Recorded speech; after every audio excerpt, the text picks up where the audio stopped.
I'll remain local for a while in another area. But the concerns that were brought tonight had been brought to me, some of them before. When we have students scared to go to school, being assaulted at school, no matter what school it is, being sexually abused at school, being verbally and physically abused at school. That's not where our kids should be. Our kids should have safety in our schools.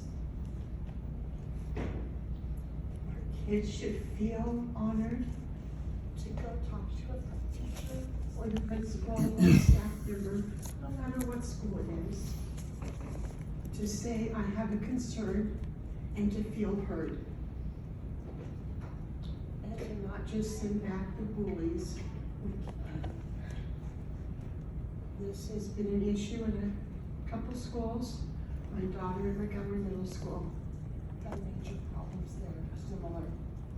And I ended up removing her from the school.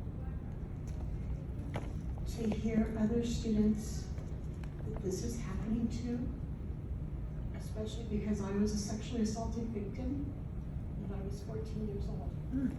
This touches home to me. This should not be happening. Our school should be a safe sanctuary, a safe place. And we need to, if we need to do more board policies, we need to have discussions and raw discussions how to help this. And I'm not just talking about the people that spoke tonight, but I'm talking about all schools. Not just our district, all schools. And that's not happening. That is sadly not what's happening in society at all of our schools. And that really hits home with me. So to the parents, April and Rachel, my heart goes out to you. To the other parents, if your child has anything happen like that to them, your first call should be to the sheriff's department and to file charges. Yep. Yes, it was.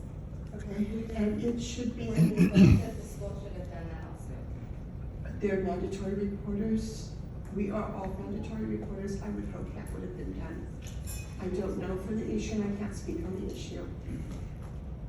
But I'm hoping that you parents take the leeway, say this is not right to whoever it is or whoever you talk to that this may be happening to them, and say enough is enough, and we're gonna hold them accountable outside of the school with the sheriff's department or the city police or whoever it may be.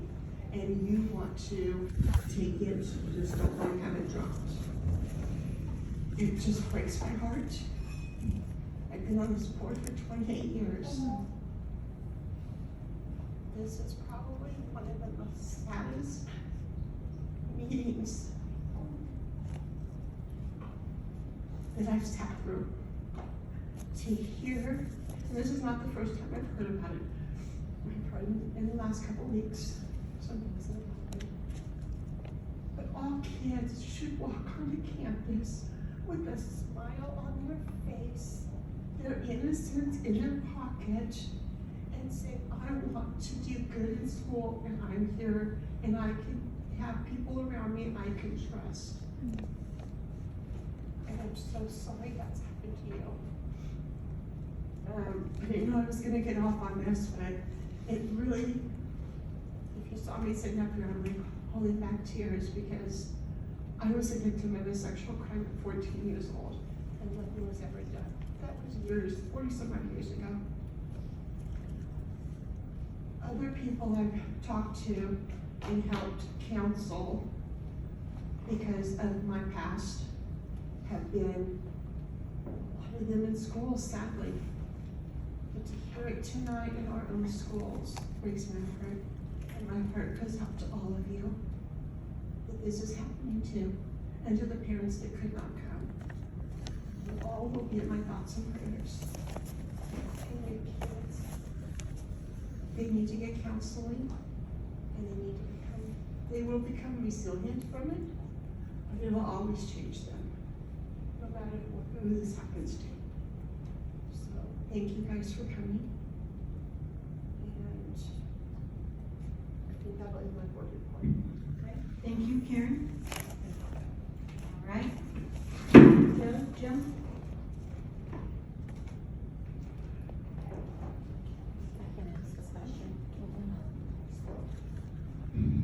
I'm considering my own wisdom in making the comment that I'm about to make.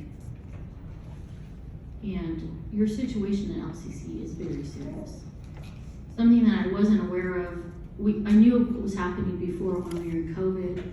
I went down to hopefully see that we can rectify those problems.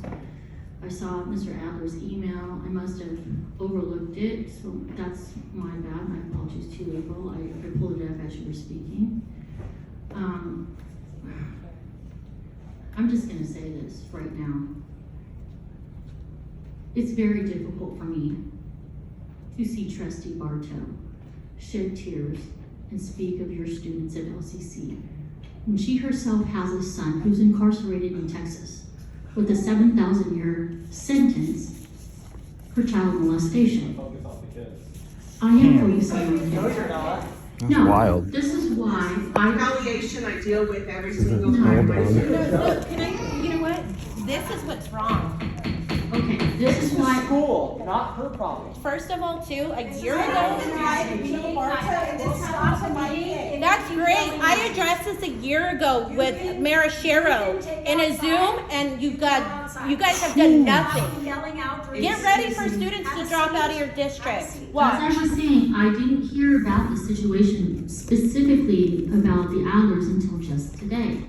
Because I didn't come across the email. When she said she had the email, Maybe you should communicate. Okay, so let me finish please. Trustee Ellebrand. When she Finish said your she had board an email, I went, I never saw the email. So as she was talking, I went back into the email to see what had happened. That was the first time I had ever heard that. Why No one bring her called son me. up though? No one called me personally to talk to me about the situation, so I had no idea. Now, there's protocols that we have in the school district. The protocols are that when you have an issue with the school, you would first take it up to the teacher, right? These are the steps that we take. So you take it up specifically to the teacher first. If there's nothing that happens with the teacher and the parent and the student, then that's supposed to go up the ladder to the next protocol is to take that to the principal. Nothing happened, okay? It's unfortunate that. We also sat with Karen Minshew. Okay, these are things, again, Chrissy, I did not know. I did I not know, but know. you know that, like, Okay. I don't get along with Joe Bartow. Chrissy, And save it's your like you're interaction punching till us after in the the meeting, head. please. It's like, come on, The Robert's we've Rules of supported Order. this whole entire board. We've supported Joe, are Dr. you finished? Marashero. Don't make it about Jill. I don't care about her. The only reason why I'm making it We're about Joe caring right about now, our kids. I am making this about your kids, and that's why I don't wanna focus on that right now. I understand you're upset. They have a right That to doesn't be. mean you begin it. Please allow. I understand you are upset. As I just mentioned, this was the first time I ever heard of it. We It's just want you to be upset at the right people. I don't care Okay, about Joe we Bartow. have got to stop the interaction. The Robert's Rules of Orders allows the public to have their time. Please wait just 5 more minutes, the board meeting will be over, and then you guys can talk to as long as you want. Thank you.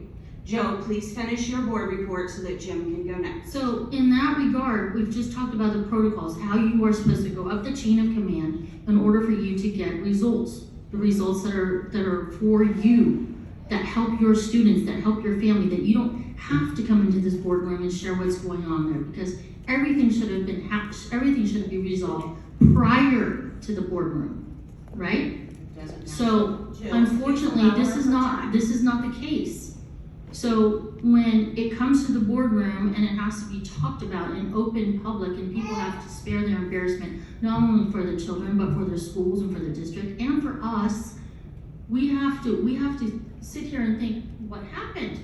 What's going through my mind is, I don't like what I'm hearing. It's very difficult for me to address you, but let's be honest. We have to solve this problem, and we have to solve it in a real way. I'm not going to sit here and give you a bunch of lip service about how we're going to solve it. We have to go back to the board and figure out, what do we need to do? Do we need to get rid of teachers? Do we need to reduce class sizes? Do we need to talk to this principal and find out if we need a Administrative new, moves. a what? Administrative moves. Okay, so these are the things that I want to address. The real issue at hand. I don't care if you guys think what I said about Bartow is irrelevant or funny. I don't care about that. Insensitive. Yeah. Very What you're saying is you don't Please care stop, about us. please stop. This is not an interactive moment. Joe, are you finished? I'm finished. Thank you. So Jill. I would like to reply, number one. Excuse me, she Jill, brought me up. Jill, Excuse me. Jill, She brought me Jill, up, and I'm Jill. going to reply. Jill, it's not a Can you reply. please just wait a moment? It's Jim's turn. Then You I'll had reply after yours. him. You had yours. Please wait, Then I'll reply after Jim. Jim. No. Forgivable. I didn't get your email until the day two. I don't know, until just when you said it, I pulled it up. Or your husband's, October 17th, when you said it. I don't know why I didn't get it either. It must have some sort of spam filter when I went through this district. I apologize. Okay. I'm a parent whose daughter was assaulted at school, second grade. I've been through this process before I was ever on this board. I get it, and I'm pissed. My day job, I deal with this every day. Trustee Barton, you videotaping? I sure am videotaping, I have every right to, it's a public meeting. Oh. Fact of the matter is this, right? I didn't know. Now I know, I'm pissed, right? I will be at LCC sometime this week. I'm not gonna make the announcement as to which day, so administration and teachers can't run around and hide whatever they're doing, right? I'll be there sometime this week. Email me again. I'm gonna give you my personal email after this meeting, so it will go straight to me. It won't go through any of the filter, right? I want the names of whomever you want me to look into, please, all right? Completely unacceptable. Steps, I pay my lawyer hat on for a second, but steps include restraining orders, TROs. Steps include obviously law enforcement. Steps include the district, because the district is limited in some of what they can do as far as what they do next to law enforcement, because they can't take that step. That's an interpersonal step. But none of that is acceptable, folks. None of that's acceptable. And if there's something that's there and it's provable, I will follow that evidence and I will make those changes to the best of my absolute ability. So, again, during some of the interactions up here, I know that my mannerisms as a trial lawyer don't necessarily translate as if I'm soft and fuzzy, because I'm not. It's not what I do on a day-to-day basis. I want to get to the bottom line. I want to get the answers. I want to get the evidence. And if there are no answers and there is no evidence, then there's nothing to follow. You know, I'm not talking to somebody's secretary about something that happened that somebody else makes a decision on. I want to find out exactly what happened, what I can do about it. You have my promise on that. There are other things I was going to say, but there's nothing more important than what that is right now. Thank you. Okay, I'm in agreement. I will tell you that there was a time when LCC was the place to be, and we'll get back there. My students, my children had a wonderful experience, and some of those teachers sitting right back there were fabulous teachers for my students, and we'll get back to that. And I'm sorry it took this for us to understand the gravity of the situation, but we will get back to it. You have my promise. We will get back to that. Changes will be necessary in order to get back to that, and I think you hear from this board tonight that they're supportive of those changes. I will also say that to our teachers, we hear you. We hear you. We see you and we hear you. And we're not done bargaining. Hang in there. We see you and we hear you. Thank you for what you do. There's a few other things that could be said this evening, but I will end it with that by saying that this has been a difficult exchange. And I did receive your husband's email and I did respond. And I will continue to be as involved as possible in this situation. There are protocols that the board can cross, and then there are things that the board cannot do. So, sitting on this board does not give you absolute power. It absolutely doesn't. There's ed code that has to be followed. There are circumstances and there are procedures that have to be followed. And I remember sitting back there and thinking that, why don't you guys fix this tonight? And it just doesn't work that way, unfortunately. We're a state agency, and because we're a state agency, there are protocols and procedures and code that has to be followed. But given all of that, I can assure you that there will be some changes made so that LCC will be the place to be. And if you guys choose to move your children, that is your prerogative, absolutely. I took my oldest son to Joe McQueen before LCC was built because I didn't see a solution here. So you have that opportunity, absolutely. You have that opportunity to do whatever you choose to do. But in the meantime, for the other 500 parents that aren't in this room, we have a duty to support those parents. We have a duty to support those teachers sitting back there against the wall. And we'll do what we can to support the teachers and the parents within the realm of our power, so to speak, which isn't much. I think there's a misunderstanding as to what the board can and cannot do, but I will tell you this, that we can put on pressure. And that's already started. So with that, I'm going to hand it over to the superintendent. I'm also going to say thank you to all of you. Years and years ago, and there's teachers here that can attest to that, 25 years ago, when our district was going through giant cuts, and librarians and other things were being cut, I was you. I came to board meetings and I complained, and I sat on every single committee. For 18 years, I sat on every single committee. So I had a full understanding of what it was that happened in this district before I ran for the board. So I will say that there's a lot that needs to be understood. That when it's your child, the only thing you need to know is that your child is safe. And I empathize with you from the bottom of my heart. I won't get into any personal experiences, but the chances are each one of us have been touched by something similar. So thank you so much for being brave and for standing up for your children and for saying what needed to be said. Dr. Mishra. I will comment first, please, since I waited for you. Yes, I got pregnant at 14 and I was raped. I had a son. I raised him. He got put into jail for doing some things he should not have done to my grandbaby. And he's in jail, and that's where he will be. All of our families have actions in our families that things happen to us. We all know someone that didn't make right choices, and they ended up in jail for one circumstance or the other. I was not around him. He was living on his own in Texas. So that's where he is.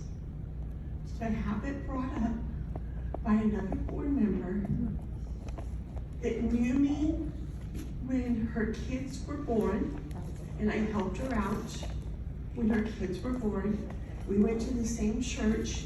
She knew about it because we were friends at the time when we helped her run for her first 2 elections. My husband and I helped her and pretty much did her election. That is heartbreaking to me from another fellow Christian to throw me under the bus. But I'm not going to sit here and say it didn't happen. Yeah, we all have challenges in our lives. We all make bad decisions, and we're held accountable for them. And my son's being held accountable. He's now 45 years old, and he's being held accountable. So I have no shame in saying that. It breaks my heart as a mother. That's his actions, not my actions. For it to be brought up from someone that I used to call a very close friend. Our kids grew up together. I helped her out. I took food and diapers to her when she had nothing. And we went to the same church. Just breaks my heart. And I'm sorry you guys had to be put through that. But I wanted to clear the air that it was true. I have no problem saying that. And I've grown through it, and our family's grown through it. But it does not make what I said any less. Probably makes it even more important what I said. Thank you. Dr. Mishra. I did have a report for you this evening. I think my time would be better better spent listening to staff and families who may want to continue the conversation, so I'll make myself available until I have to go home. But I will say that Karen mentioned I have been spending time with Scotia Creek. I spent the day at Blossom Valley and Scotia Creek investigating, and I'm interested to hear from staff and what we got. So with that, I'll just be available here tonight. Thank you. Thank you, David. We'll adjourn at 6:58. Thank you all. That was a long one. That was a wild one.